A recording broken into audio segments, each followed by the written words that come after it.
Pendengar, pagi ini kita akan mulai mendengar kisah informasi menarik seorang anak yang mendapatkan kesempatan kedua untuk melanjutkan pendidikan berkat bantuan dari pihak kepolisian. Vicky Jemadu, seorang anak berusia 12 tahun hampir putus sekolah karena berbagai kendala yang dihadapinya pendengar.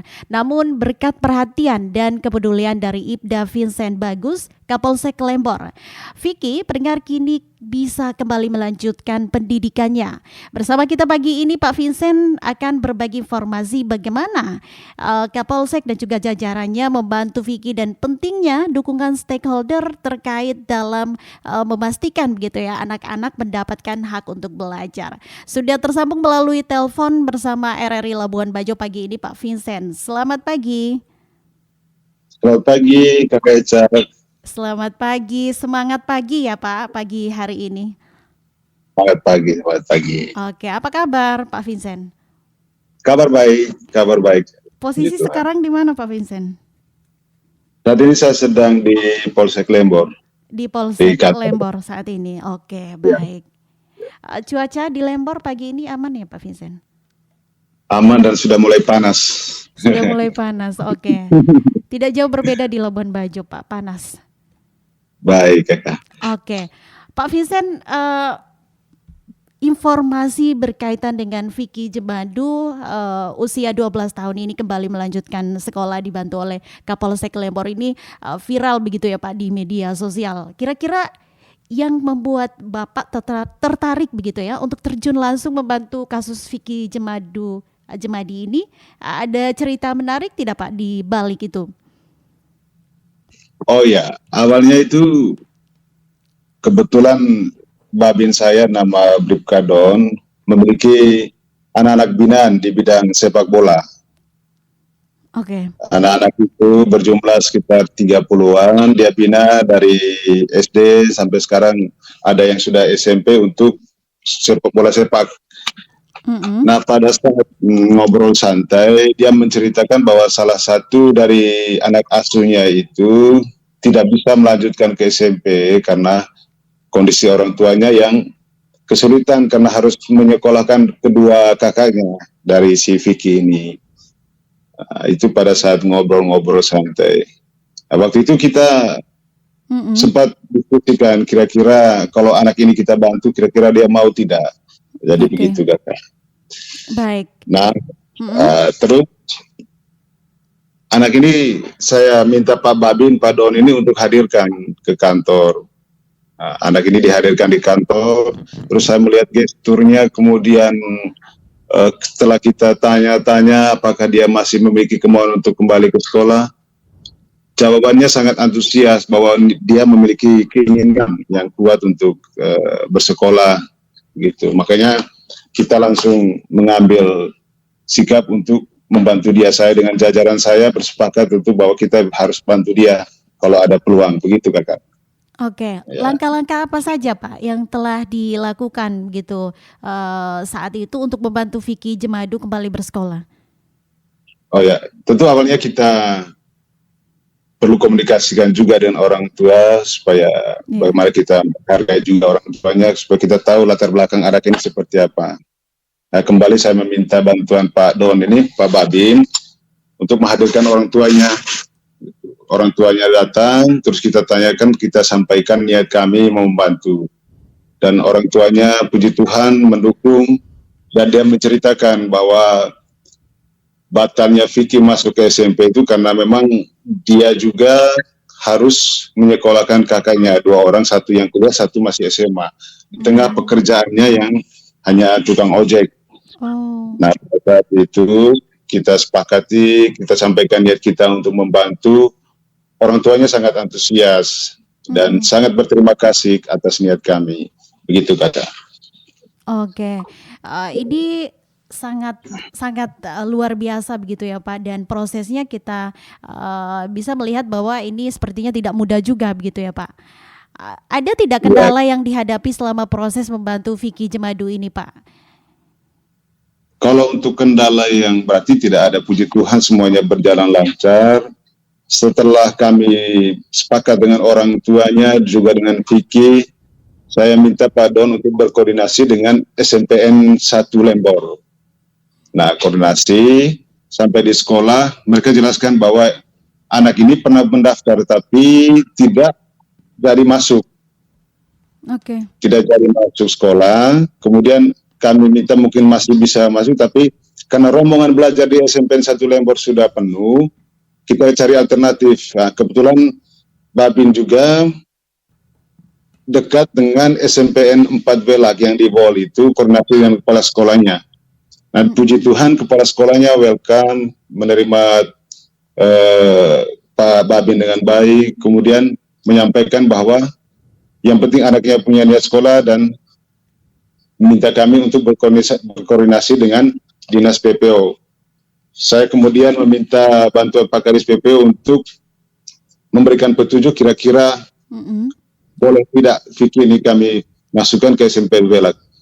Dan puji Tuhan Pak Kadis PPO juga dengan tangan terbuka menerima, sehingga setelah itu kami putuskan untuk membantu Vicky dan tentunya menyiapkan perlengkapan sekolahnya mulai dari seragam, sepatu juga buku-buku. Begitu Kakak.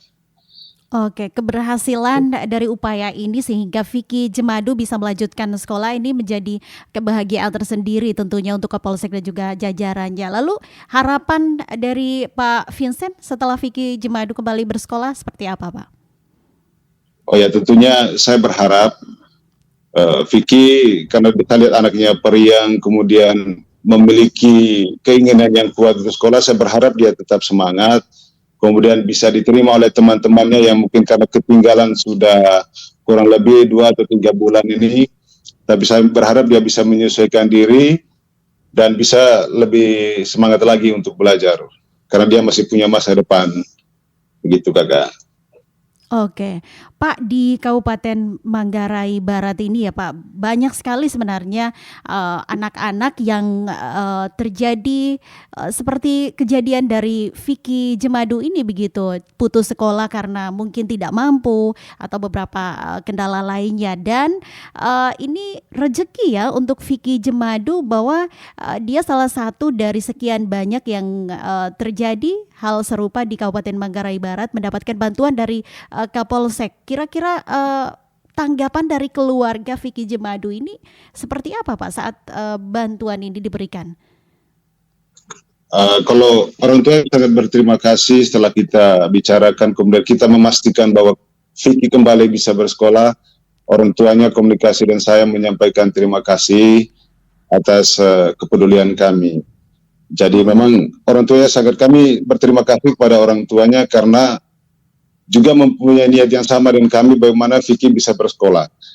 Orang tuanya sangat berterima kasih, gitu kan. Baik, Pak, apa yang memotivasi Pak Vincent untuk begitu peduli dengan kasus anak-anak yang putus sekolah seperti kasus Vicky Jemadu ini, Pak?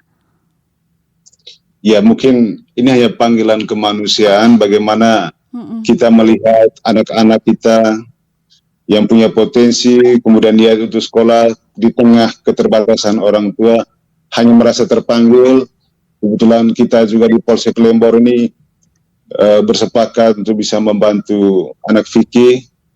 Jadi itu saja motivasinya, karena keterpanggilan, kemudian mungkin karena kita melihat juga bagaimana anak-anak kami di usia sekolah memiliki kesempatan untuk sekolah, sementara masih ada anak-anak di luar sana yang tidak memiliki kesempatan yang sama, makanya kita merasa terpanggil untuk membantu. Begitu kan, Kak. Baik, keberhasilan dari upaya ini ada tidak pihak-pihak lain yang ikut bekerja sama dengan Kapolsek Lembor, Pak? Selain yang sudah disebutkan oleh Pak Vincent tadi ada Dinas PPO, ada tidak yang lain lagi, Pak? Kalau untuk sementara ini belum ada, tapi setelah berita ini mungkin tersebar, banyak yang memberikan apresiasi dan mungkin punya niat yang sama ketika nanti ada juga anak-anak lainnya yang memiliki situasi yang sama seperti Vicky. Mudah-mudahan nanti ini bisa menyebar dan membuat orang lain juga terpanggil untuk membantu anak-anak yang seperti anak Vicky ini. Amin. Oke, Pak, peran masyarakat setempat dalam mendukung upaya Pak Vincent ini membantu Vicky Jemadu saat itu seperti apa? Kalau kita melihat masyarakat cukup antusias, kemudian memberikan dukungan karena kebetulan lingkungannya anak Vicky ini di kompleks pasar Lembor, dan mereka juga sangat mendukung karena anak-anak ini mereka tahu kondisinya sehari-hari seperti apa, kemudian bakatnya dan semangatnya. Jadi mereka juga sangat mendukung tindakan yang diambil oleh Polsek Lembor, begitu. Oke, baik. Pak Vincent, terakhir pesan apa yang ingin Pak Vincent sampaikan kepada masyarakat terkait pentingnya pendidikan bagi anak-anak? Baik, mungkin tidak banyak, tapi saya mengajak masyarakat khususnya di Kecamatan Lembor, mari sama-sama ciptakan lingkungan yang nyaman dan aman bagi anak-anak dengan memperhatikan pendidikannya, karena anak-anak itu adalah aset masa depan bangsa dan wilayah kita, jadi pendidikan itu sangat penting bagi mereka. Jadi kita harus bisa memastikan bahwa anak-anak kita memiliki masa depan yang baik. Begitu, Kakak. Baik, Pak Vincent, terima kasih waktunya pagi ini untuk RRI Labuan Bajo. Terima kasih cerita yang sangat menginspirasi dan penuh makna pagi ini ya Pak Vincent. Semoga ini menjadi contoh bagi kita semua tentang pentingnya kepedulian terhadap sesama, terutama dalam memastikan masa depan anak-anak. Nah, pendengar, untuk Anda, mari kita terus berkontribusi dalam membangun komunitas yang peduli dan mendukung pendidikan anak-anak tentunya. Terima kasih sekali lagi Pak Vincent. Terima kasih, Ibu Eca. Baik, selamat melanjutkan aktivitasnya kembali ya Pak. Salam presisi. Iya, salam presisi.